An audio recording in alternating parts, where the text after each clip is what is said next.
Raise your hand, we'll get you a mic. Alexis, we'll start off with you. Now that you talked about just that adrenaline rush kind of, getting you going, what, I guess, powered that? What was kind of the igniting force behind that adrenaline getting going tonight? Just pure excitement. Like, we played them home last year, and it was definitely a loss. And this year, we get to play them again at home, and I think we came out with that hunger mentality, and it just helped us to motivate each other and even tell the ones that came in as their first time playing them that we have a reason, and we don't play around this game like we don't play around Kentucky, and it's just the history that's been made behind playing Notre Dame. But no respect to them. This is a great game. It was a great game for everybody to see, and they're a great team. So they push us to our limits. We push them to their limits as well.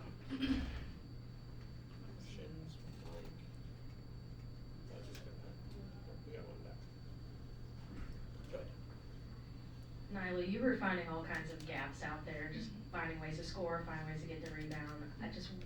What made you feel so big out there?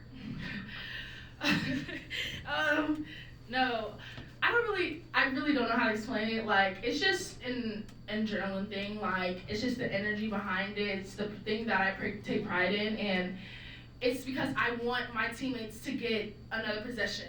If we don't make that shot, I believe that we can get another good one. So that's my reasoning, especially on offense, as to why I go so hard after the boards, because I know we can get a better shot than we might have missed that shot. And usually it turns into that, or it's just an ability for me to get a bucket back, So I take very good pride in that, and it helps our team, and they push me to make me do it in practice every day, and just help me to not lose sight of the things that I'm good at. So yeah, I mean, I don't say I'm like big, I'm not big, I'm like 6'2", so it's just something that I just am blessed with in athletics, so I kind of use that against opponents, so yes. Yeah, how much confidence do both of you take in knowing that your team is so balanced that in any possession or any game a different player can contribute or make the winning play? I would say just knowing the team that we have, it kind of boosts each other's confidence all around, because I can have an off night, but I have Jada. I know she's going to back me up. We both play point guard, so even if I'm not having a good night, I'm going to cheer her on to do the best. So whatever one lacks, the other brings, and I think that's what's unique about our team.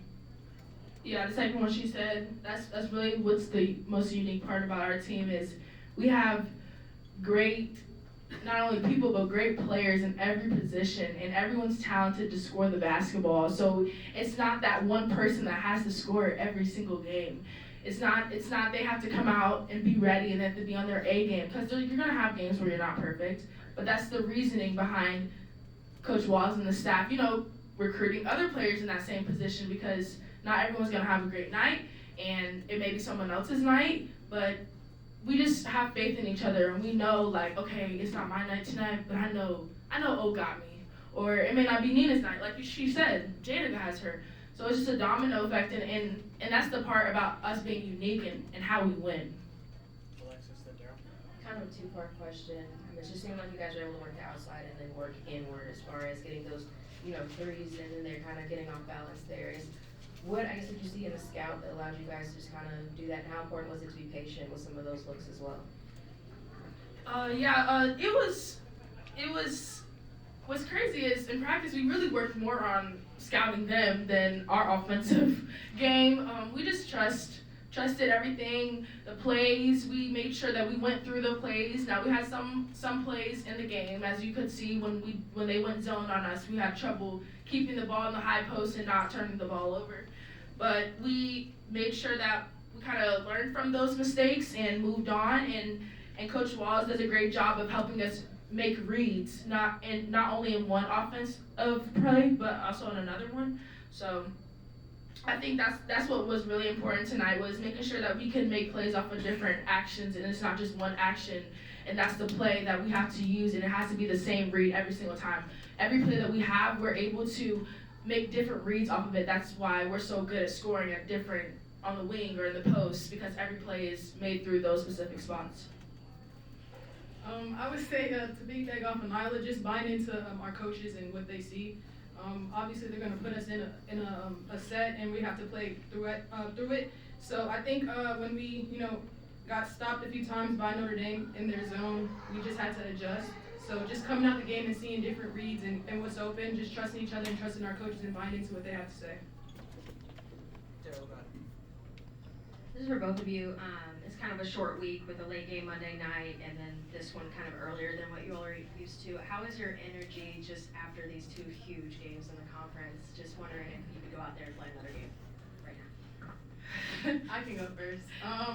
Actually, I think we're excited. I know most of us that transferred in this year, this is what we came here for, to play these big games and to be in this position to play the top teams in the country. So I'm excited. I know Nyla's excited. She shows it every night on the court.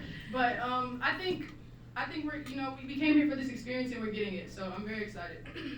Yeah, they came here for the experience, and me, Oris, and Lex were all here before the experience actually happened, and we're just making sure that we emphasize to them that this is fun.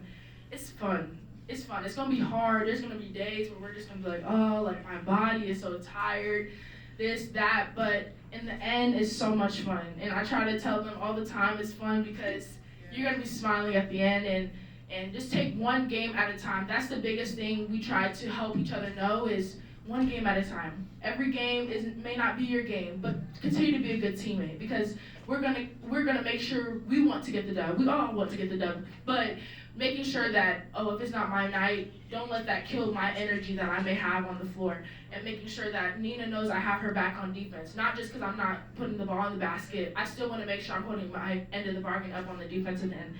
So, like I tell them all the time, it's fun at the end, and just take one game at a time. Just read your scout. Continue to hold each other accountable on different plays. It's going to get harder, and these teams are going to get better. So we have to trust each other, and we got to trust the things that brought us here to Louisville. Nyla, is this the first time you've gotten a Valentine request during a game? Yes, it actually is. Last year was Haley, so this year it's me, I guess. That was kind of funny. I didn't even know he was. I was like, everyone kept screaming. I'm like, what? And I turned into the stands, and there was a little boy holding it up, and I was like, oh my gosh. I mean, yeah, of course, but yeah. Guess I have 2 Valentines, right? Guess so. Yeah. Although Hannah finished with 30, she started slow. You're the one who guarded her early on. What were you doing to sort of slow her down the first half? I was just trusting myself, trusting Coach Norman's scout. She puts her time and effort into these things. She gives us the game plan, and it's my job to follow. So she's a very talented player. We know she wants to get to her right hand. That's her strong hand. So I try my best to stop her from getting to her right hand and her sweet spots. But kudos to her. She had a terrific game. But I trust my coaches and what they tell me to do. So I just go out there and listen to what they tell me to do. Jared, last question. Now, your middle post game there with Holly, team comes around and just goes wild around you. What type of emotions are you feeling when that's going through your head like that? These girls are great. I mean, I just never have a moment where I'm not smiling with them, and it's kind of crazy because this thing is hard. It's hard, and you have your days where you're like, man, my body's tired. I don't know about today, but I come in and I see these girls, and just knowing that they're my sisters, and even when I'm having a bad day, I some way, somehow still smile and laugh. Like, I could be like, God, I just flunked the test. And I come in and Kiki will say something, then Nino will say something to her, and then it's just like, gosh, you guys are hilarious. And no, what y'all saw in the post game is just a glimpse of how our team is behind closed doors. And I love these girls, and some of these girls, I wish I didn't have 1 year with them because I'm gonna miss them so much next year, but I'm just gonna be down for the ride and just take one game at a time and enjoy every single moment because it goes by in a snap of a finger. And I want them to know that because it goes by so quick, and you say, oh, I wish I would have did this, I would have did this with my teammates, but we never take advantage, like, we never not take advantage of it. Like, we always hang out with each other. We always make sure each other's okay because we know this basketball, just being a student athlete in general, it's hard at times. So I really love my teammates, and I hope they love me too because I know annoying sometimes. But no, yeah, they're great. All right, thank y'all. Thank you guys.